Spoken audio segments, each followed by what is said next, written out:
Team could send Paul Manafort to jail. Prosecutors accusing Manafort of tampering with witnesses in his federal criminal case and asking a federal judge to consider revoking his bail. From the New York Times, quote, prosecutors said that Mr. Manafort tried to contact witnesses by phone, through an intermediary and through an encrypted messaging program. One witness told the FBI that Mr. Manafort was trying to suborn or incite perjury, prosecutors said. Two witnesses provided the text to the FBI, which also searched Mr. Manafort's cloud-based Apple account, according to court records. A judge will decide Manafort's fate in a hearing set for next Friday, and the prospect of imminent jail time could ramp up the intense pressure he's already facing to plead guilty and cooperate with Mueller's probe of the Trump campaign. The stunning revelation follows Trump's seemingly out-of-the-blue tweets over the weekend, distancing himself from Manafort. It was Trump's first mention of Manafort's name on Twitter since last October. Joining the conversation now, Harry Litman, former U.S. attorney and former Deputy Assistant Attorney General. Harry, what do you think is going on here with Manafort, and do you think he's going to jail? I think he's going to jail. This is the stupidest thing that a defendant can do, this sort of witness tampering. The only hope is to somehow try to construe it in a way that seems to make it different from what it was, but it's a very ham-handed, fairly blatant kind of series of attempts. Our friends, they never lobbied in the U.S., right?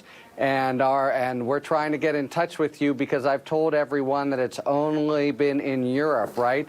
And that distinction, Nicole, is everything for the charge of the lobbying in the U.S. that he's been leveled with. Prosecutors hate this, judges hate this, and he's going to have to bring his toothbrush to court on Friday because the statute says if they find that this happened, there's a presumption that no circumstances exist that will get him safely there for trial. So there's the real prospect that he now goes to jail, never to leave, even until the end of his sentence. He might have been thinking before, look, I'll stay out, maybe even during appeals, and that's changed dramatically. He's looking at being in prison, which is a very sort of focusing event, by Friday. Harry, doesn't this also argue the idea that he's been promised a pardon? Like, if you think you're getting a get-out-of-jail-free card, why would you tamper with witnesses in the cases against you? It's a great point. Yeah, I was trying to think of this as well. It's a mystery. The charges against Manafort are very strong, and you go through the different possibilities of what he's doing, and one of them is sitting tight waiting for a pardon. But you're exactly right. It not only lands him in jail right away, it's a separate crime. So it's certainly inconsistent with someone who's at least banking on the pardon. I agree, and I think it's a very probative point. Howman? Well, I'll say Harry is obviously right. Prosecutors do hate this. On the other hand, they also love it when they catch people at it, because when they catch them, they can put them in jail, and they can add more indictments and add more crimes and add more potential jail time. And when they get to do that, it increases the pressure on getting the person to flip. How many charges are there, though, against Manafort? There are 12 in October. There are another 12, I think, from... There's a lot, and they keep piling up. So if you're... Four. How many, Harry? This was the superseding, and there are two others. This will be 4, I believe, right. All separate in terms of sentencing. So you've got now Bob Mueller. This is like as like I said, as Harry said, you're frustrated by it. But once you catch somebody at it, it just gives you more leverage. And so Manafort, I think, if you think about the various people that Mueller's trying to flip, Manafort's in that group, the very high-class group of elite targets.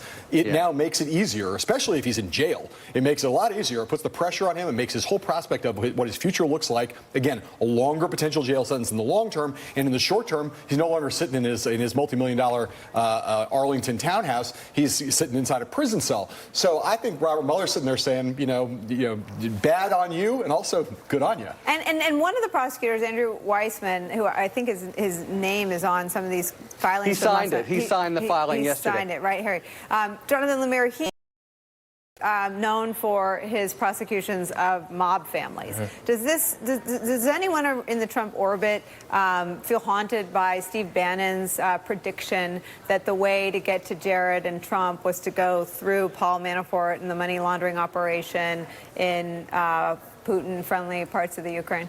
Bannon also referred to this guy as the LeBron James of money laundering and prosecutors, to bring back the NBA Finals reference from earlier, too. So, I mean, yes, this Sorry, is... LeBron. By the way, For LeBron... a second, I thought you were talking about Manafort as the LeBron James of money laundering. Maybe. Although LeBron's clapback to Trump calling him "you bum" remains one of the best ones we have seen. And Trump never touched it. But yes, this is something, look, there's concern in Trump world about this sort of exposure. Don Jr., yes. Jared, yes. And that this is the kind of thing that Manafort has knowledge of. We know certain meetings that Jared Kushner had with officials during the transition with foreign officials.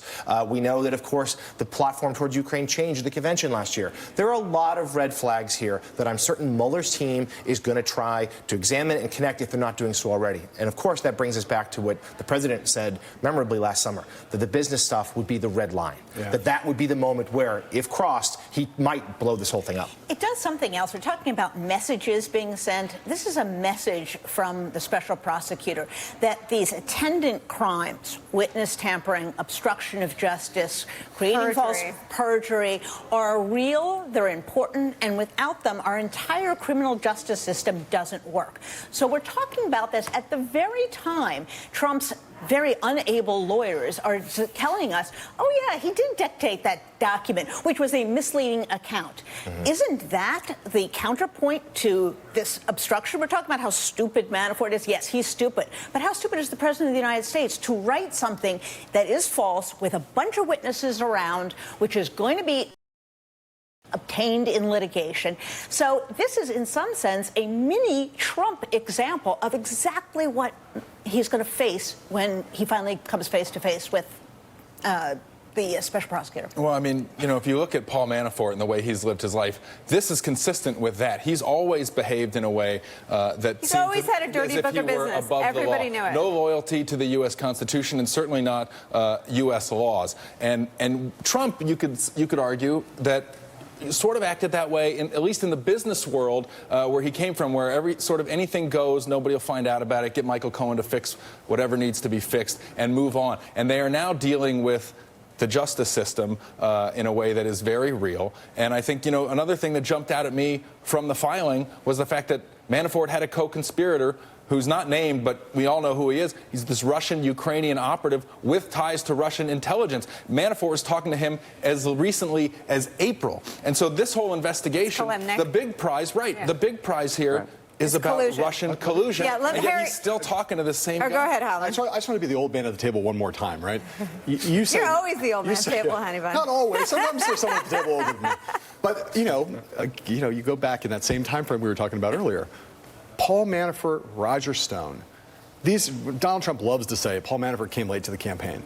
Donald Trump has known these two guys for forever. 30 years. Right. Manafort lived in his building. Manafort lived in his building, but Roger Stone was his political guru and Paul Manafort's partner in one of the dirtiest lobbying shops in Washington that kind of pioneered. They took all the clients no one else would. Dirty buck-raking in the mid-1980s into the 1990s. So Trump has been dealing with those guys forever. So the fact that he brought Manafort on in March or April of 2016 is totally irrelevant. But Donald Trump knew exactly what he was getting and knew exactly what kind of person he was dealing with, and all of that transparency to what he likes, in the same way he likes Roy Cohn. Those guys, and now it's coming back to haunt him. Harry, let me give you the last question. The president tweeted about this yesterday. I don't believe for a minute that Bob Mueller's into giving Donald Trump heads up, but could Manafort's defense attorneys know that something bad's coming down? I mean, could there still be some lines of communication between Manafort's attorneys and people in the president's orbit that would have incited the president to tweet about Manafort again? Well, so the question would be, in the first instance, is there some communication between Mueller's attorneys and Manafort's attorneys, and then do they turn around? Because, as you say, he did tweet. So there's a very good chance, I'd say, that this motion, as soon as you get the information, you file it, as John says. There's in part you do a little victory jig and you think he's going to jail, but you let them know it's coming generally, or maybe even say what the hell is going on to Manafort's attorneys. So there's probably an opportunity for them to give something of a heads up to Trump. Now, that's not smart on their part, and as Jennifer says, the lawyering on the whole side of the president has really left a lot to be desired. But it's at least possible, whereas I don't think it's possible that Mueller team gave the heads up to Trump that this was coming. And the president